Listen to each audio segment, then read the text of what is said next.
Howdy folks, and welcome back to another video. I lost the footage of me sketching this, so we're just going to go right into colouring. I've done a thumbnail and picked out some colours for these Artistroke paint pens that I got for my birthday from my mum and my friend Ashley. And I wanted to do a suitably spooky Halloweeny type piece, so I'm going to try and colour with these for the first time.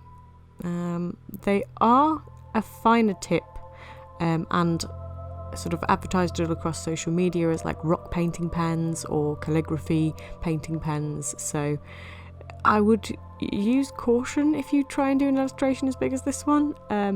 You'll see why in a second, and I am changing my mind now. I'm going to do some line art first. Initially I thought, well, I'd try and do this without line art, but I changed my mind pretty quickly. What can I say? Line art is my crutch and I love it, so there we go.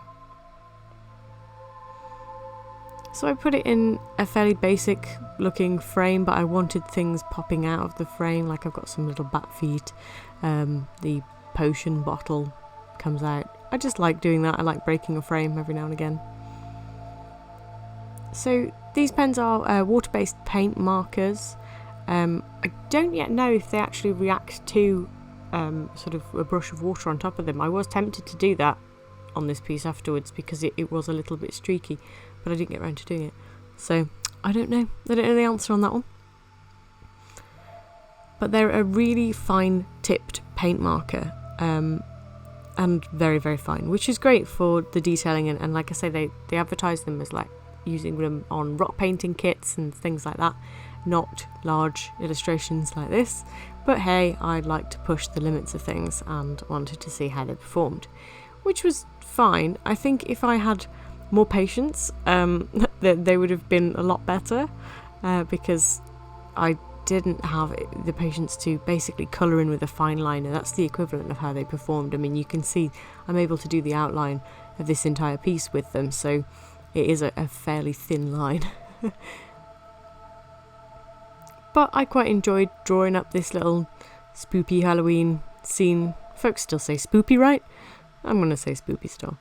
With a cat, another cat. People will start to think that cats are my favourite, but there is a frog in this piece too, so, you know, you can forgive me for that.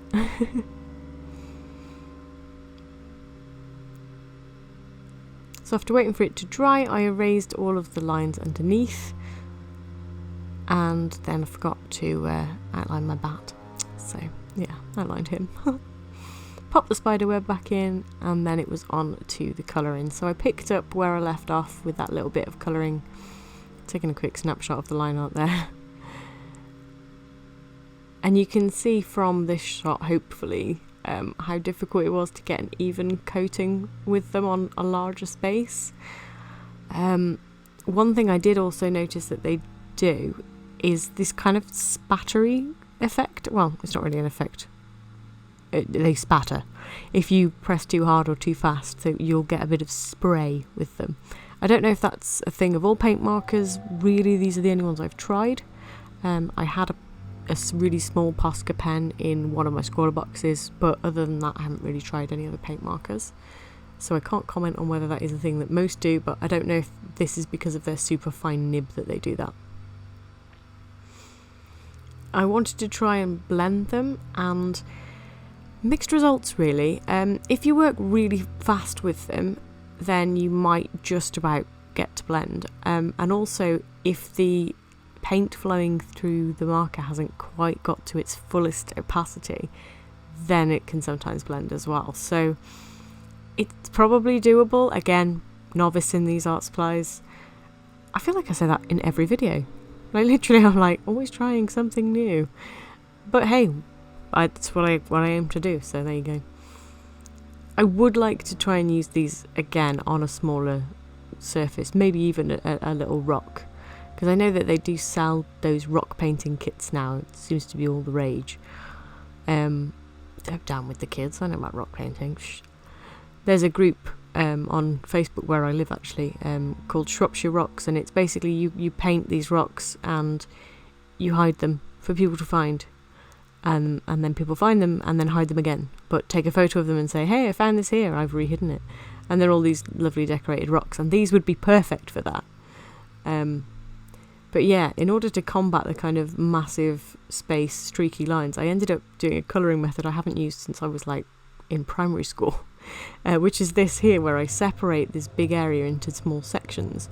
Now normally I would avoid doing that like the plague, because you can see it normally. I did it as a kid with felt tip pens, and you could always tell where I'd drawn these little squares inside the giant duck I was colouring or something. But with these, because their ink flow is quite opaque and quite consistent in a small space, it did work quite well. So it's good to pull on the knowledge from like preteen me. Yeah, this is where I tried blending them again. Like I say, limited success. I'm switching between the pens quite quickly there, but they do dry quite quickly as well. So where that's a bonus, it's also, you know, going to restrict you on blending. That being said, you know, they were quite fun to use, and I wouldn't be against trying them out again. Like I say, I would want to use them on a smaller canvas, because it was quite painful doing this. I've actually got a scrawler box to film, and that's using fine liners, and this has put me off because I'm like, oh no, not another full image with the tiny nib. So I'll have to try and figure out another way of colouring with fine liners, because I just didn't find it enjoyable. But I did like the end result of this one. I like the painted feel to these, even though it's not paint. When I'd done the outlines for it, actually, I sort of thought to myself, oh, I wish I'd have like tried a different paint, because I've got some gouache to try as well, which I've never tried before, and I thought, oh, that could work nicely for this illustration, but I had already planned to do it for this. Annoyingly, I thought to myself, oh no, I've filmed the intro for it, so I can't, and then I lost the intro, so I could have. Eh well, never mind. I'm nothing if not committed. And there's a little frog. You just wouldn't be me without a little frog. I apologise, I'm still getting used to moving the camera around when I'm zoomed in. I do realise that I wasn't showing you me colouring in the back there, but there you go, you got to see me colour his wings at least. I really quite liked this colour that I used on the potion bottle. It's kind of like an aqua minty type colour, but I really liked it coupled with the brighter green. I thought it was quite nice.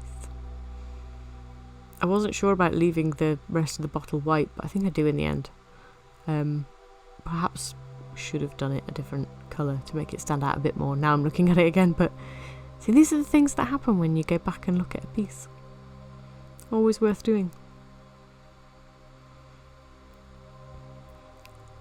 I used actual black on the witch's hat because I'd used the darker grey on the cat itself, so I wasn't sure how that was going to look, but I don't think it looks too bad. I think the cat doesn't look like it's not black, even though it's grey. I think you can still get the hint that it is a black cat. And because these paint pens are opaque, I did go over the lines because I'd gone over the lines with the paint pen, so you couldn't see them as clearly anymore. But I didn't want to go over everything. I wanted to try and make the cat stand out a bit more, and I just went over everything else that needed it. The spider web got a bit lost in the background there, and I liked my cheeky spider.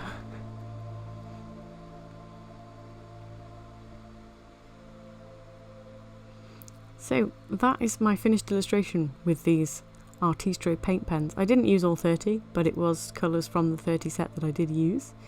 And here's a closer look. You can see those streakinesses on the cat's body especially, and I do wonder how it would react to going over it with a paintbrush. If you've used these pens, let me know if they do react with water.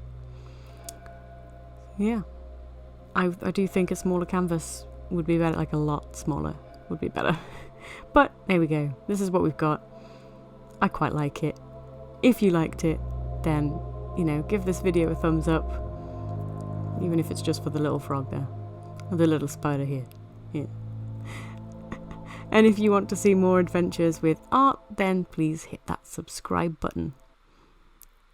Until next time, that's it for now, and I'll see you later. Bye!